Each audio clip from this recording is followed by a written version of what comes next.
Hey guys, and welcome back to the D&D creation discussion and game plan for my D&D game on the weekend. I did do this in pen. You can sort of see a little bits now, but it's sort of still quite blurry. I don't know quite why. I'm probably going to see if I can get a picture of it and then like have it in the corner, one of the corners up in one of the corners, just so so you guys can actually see it properly instead of it being blurry in the background. I'll do that for the next episode, hopefully.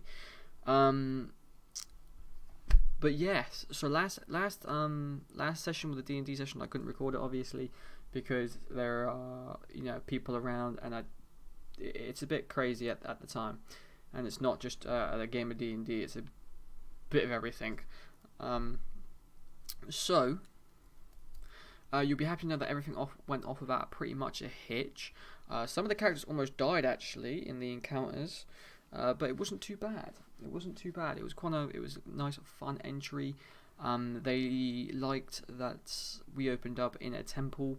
Like I said, I brought the game in, did the dialogue, brought them into the temple we discussed, and they were in front of the Keeper of Palor. So one thing I've got to do is learn all the gods properly. And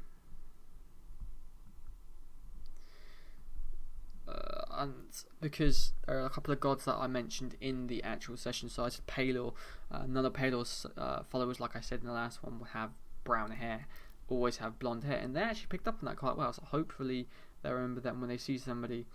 A couple of highlights really were walking into an alchemist. They didn't go straight on the mission. They sort of they explored the town a little bit, which sort of kind of threw me a little bit because I wasn't expecting them to go into certain shops that they wanted to go in. Like they wanted to go into an alchemist's, and they was like, "Oh yeah, we want the healing potions." I was like, "Well, they're like 50 gold," and they're like, "Oh, we don't have 50 gold."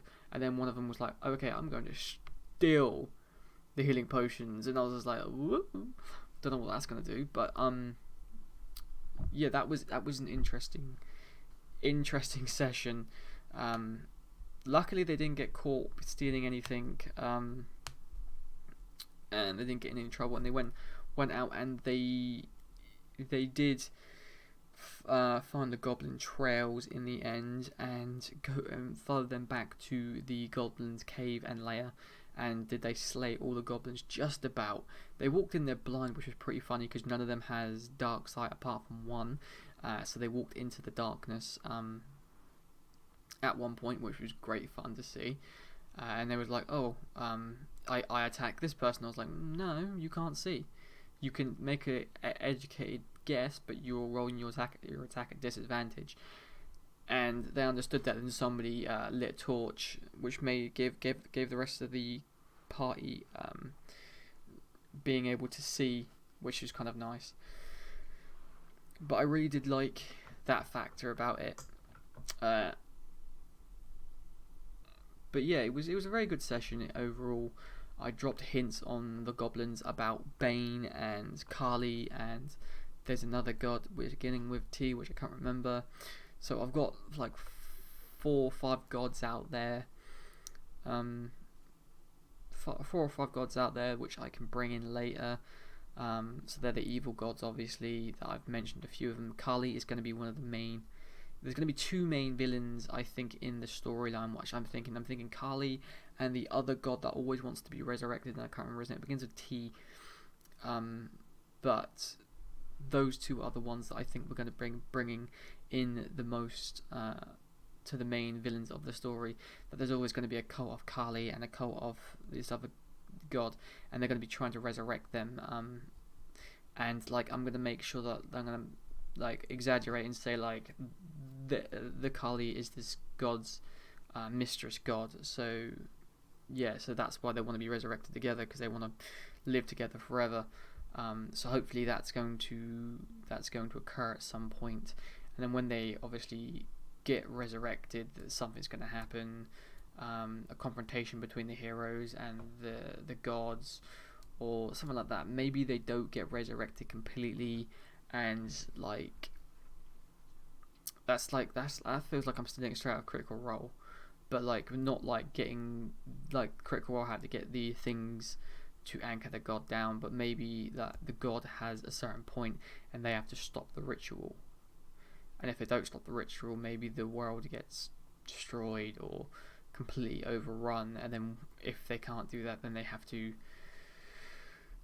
do something else. I'm not sure.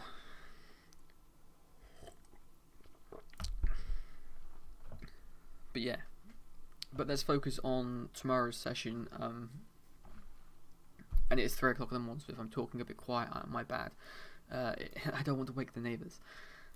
So tomorrow's session, we ended up leaving the session as the heroes are walking back to town and they see smoke bellowing from the town, black smoke, enough smoke to think that the town is now in ruins. The town won't be in ruins, obviously, but there's going to be like a barn and maybe a few houses and maybe an inn on fire.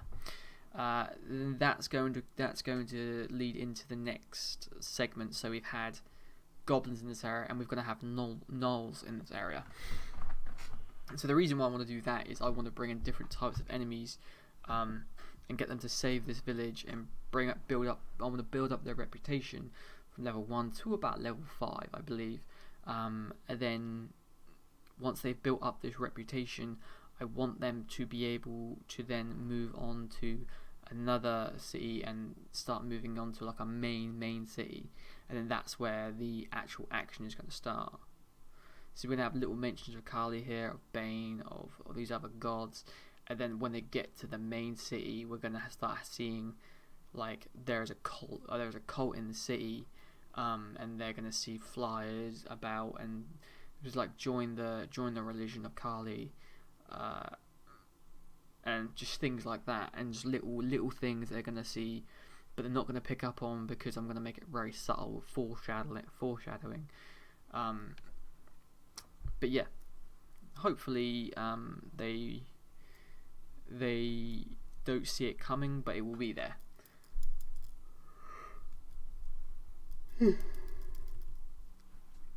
But yeah, for this session, I want them to. There's going to be villages going to be under attack, and they're going to try to protect the village from these gnolls. Now, these gnolls are obviously they're clunky, and they should provide a good challenge for the heroes. I'm not going to put too much against them. I mean, they didn't quite reach level 2, but I've just bumped them up to level 2 for this next bit of the campaign, just because they were like, I think they were like 30 XP off, so why not? And it doesn't really get that great until you can actually start getting better spells, if you see what I mean. There's nothing better than having a new arsenal of weaponry to be able to kick ass with. So they're going to return to town.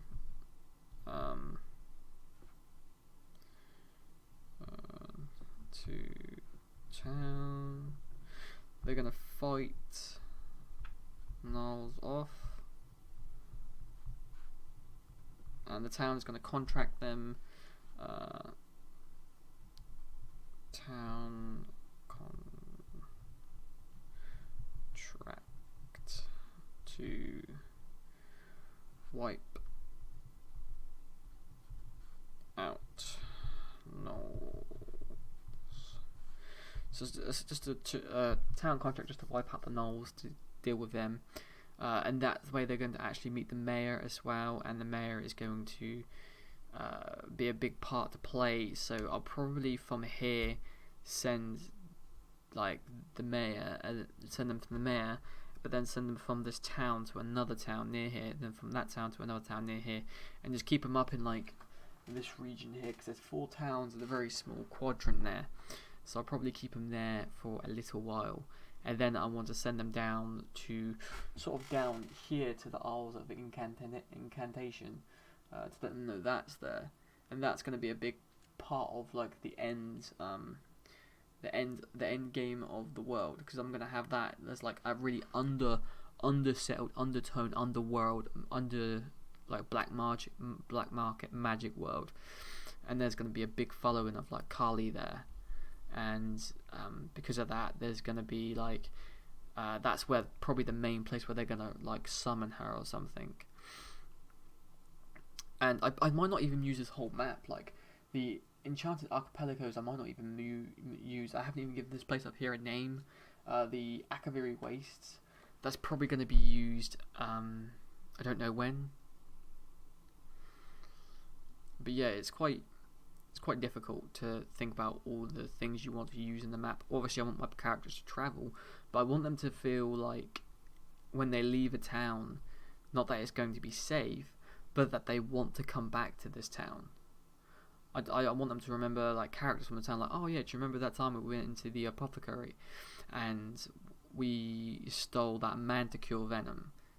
That was amazing. It's like, I want them to remember things about that town and want to go back there. Do you remember when we saved that town from goblins and they threw us a parade? Just something like that. In my last game, I think I made a mistake because I gave my players a keep, and we sort of tied them down to an area, and then that sort of became a like city simulator, like town simulator. And I'm not going to do that this time. This time I'm going to have them working out of inns or other people's establishments, and that's going to also help them keep themselves moving and keep themselves mobile. If they want to buy a house or something, I'm not going to say no, but I'm going to try to not give them like, oh, you have 3 servants. No, sorry, like last game, like you have 5 servants, you have 2 stable masters. I mean, you have a stable master and a stable hand. You have a steward who will handle all this pay, but you have to make sure you give him pay, and then you have to tell him what you want done. You want the land cleared for this and for that, and it just got a little bit tedious and a little boring. So I don't want to do that this time. I want to be able to have them experience an adventure and a good time without having to do boring things. Not that that is boring, to me that is quite fun, but I just don't want them to have to do it. So they're going to be content to wipe out the gnolls. So the gnolls are very much going to be, they can only speak Gnoll anyway, so nobody speaks Gnoll. I think a few of them have speak with animals, and if they cast that, I'll be able to tell them what they're saying. But they can't. I believe they can't speak. Gnolls only speak Gnoll, which is good because then there'll be no contact between them.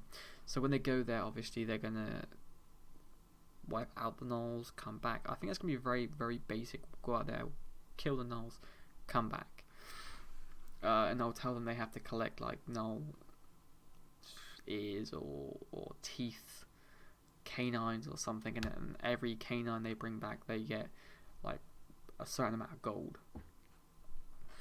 But yeah, that's what I want to do with tomorrow's. That is tomorrow's plan. Building the world, really. We've pretty much focused on that town. We have to actually do the mayor.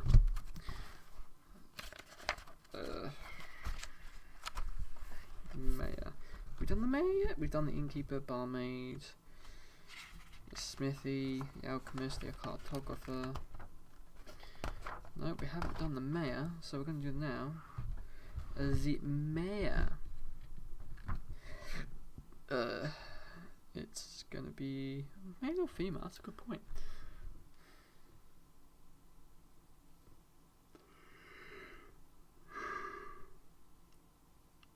Female, because I want to push a little something female. Human, there's majority of humans in this area. She's gonna be 5'5", brown hair.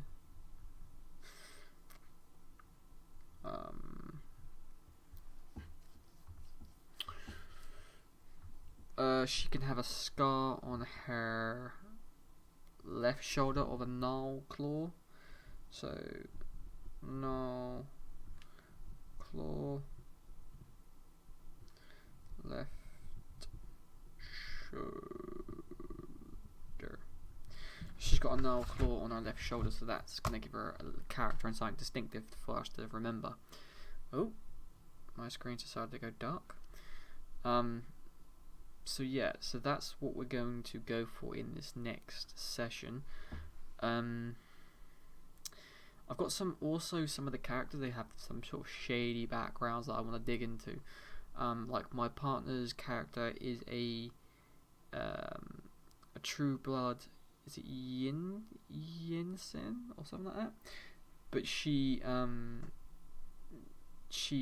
we don't know her past. I want to dig into that past a little bit more later, which should be interesting. And obviously I am a tort or toral or something like that it's called. It's a tortoise. It's a turtle. Okay, it's a fucking turtle, and I'm obviously a turtle, and I'm very sticky fingered. And I do play and DM mostly because I run a campaign with a very inexperienced group, so I try to fill a gap like for healing or for tanking, just so they can play the game and enjoy it, and play the game and not have to think too much about the mechanics of the game. That's the only reason. But I don't put any input into, when I make a character, they're normally quite a dull character, and they very much stay back in the background, like, oh, I chose a tortoise because obviously a tortoise speaks slowly. And then like I play that in the game, like if they say, oh, it's a tortoise, what do you think? I go, I think okay. I like use very short sentences, and I bring out longer, so that they tend to ask me things, but not too much, like, and stuff like that. And I like to use that because it's just good fun to have somebody in the game that you can affect what the heroes are going to do as well, which I do like to do, because obviously I want to steer the heroes towards a certain area. Yeah, I haven't even done any, like, we're pretty much set up for the next thing. You know, we know what we're going to do. We're going to have a null encounter. So obviously my session is not going to last 8 hours. It's only going to last 3 hours, and one null encounter will last 3 hours, because I'll spend the time talking. We're going to have 2 null encounters, obviously, one in the village and then one in the, probably, they have a cave, I believe. I do have a map here.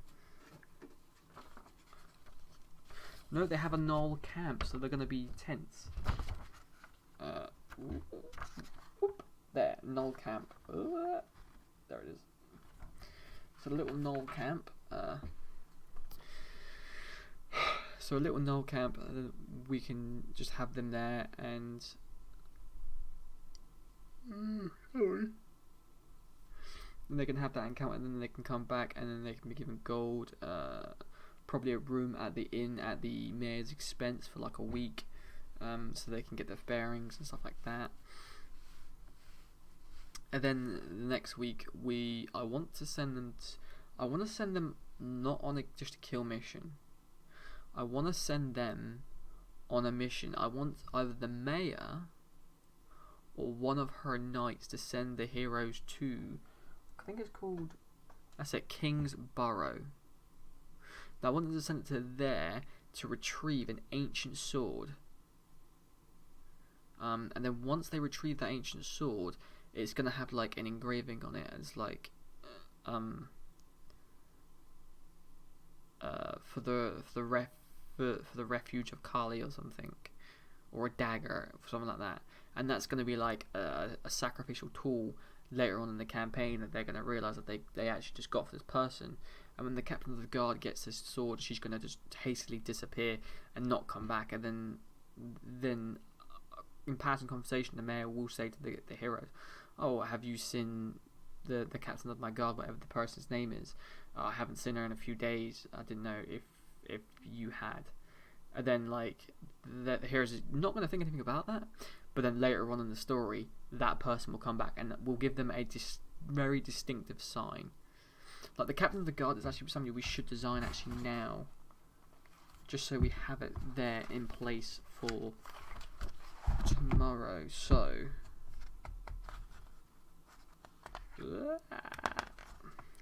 lick my finger.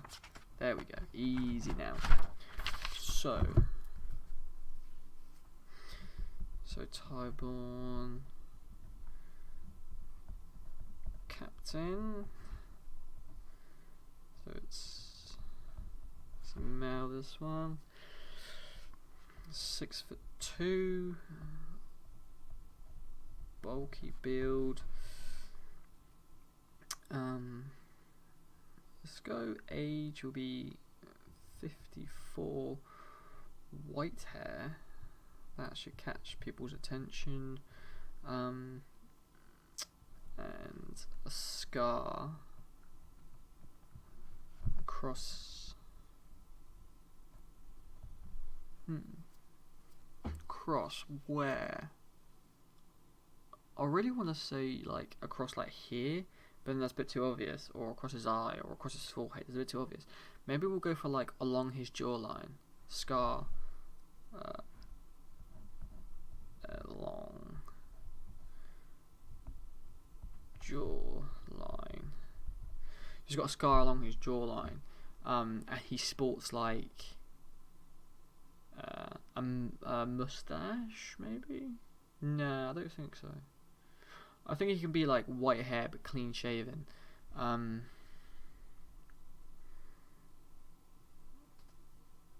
I want something else distinctive about him.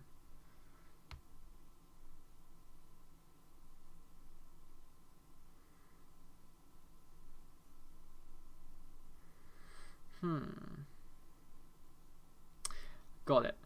Doesn't wear shoes.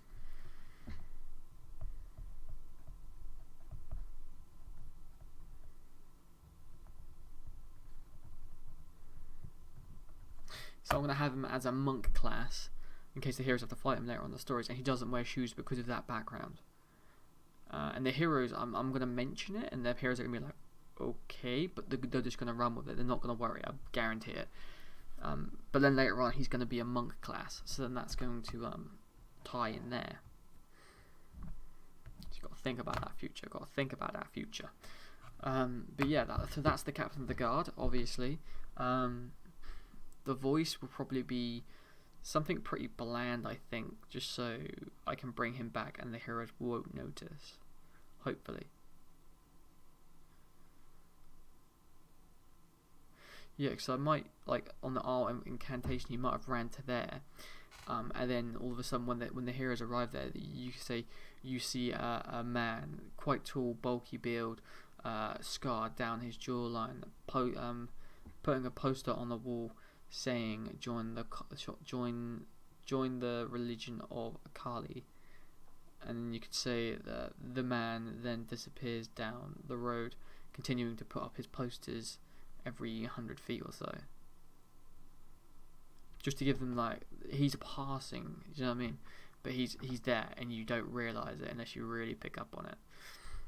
But yeah, I think that will do for today. I don't really want to create another place until we go there. I really want to stay on the story at the moment. But I don't know. I don't know what you guys think. If you guys want me to more create the world now, do tell me in the comment section down below. Or do you reckon it's better to create the world as the heroes go? Because that's what I normally do, because obviously different fashions, like I said last time, like Game of Thrones, if Final Fantasy game comes out, if an Elder Scrolls game comes out, or a game comes out that they want to play, I can allocate that into the actual campaign to be able for them to like feel like they're in that type of game. But yes, hopefully you guys have enjoyed, and until next time, I'll see you later. Peace.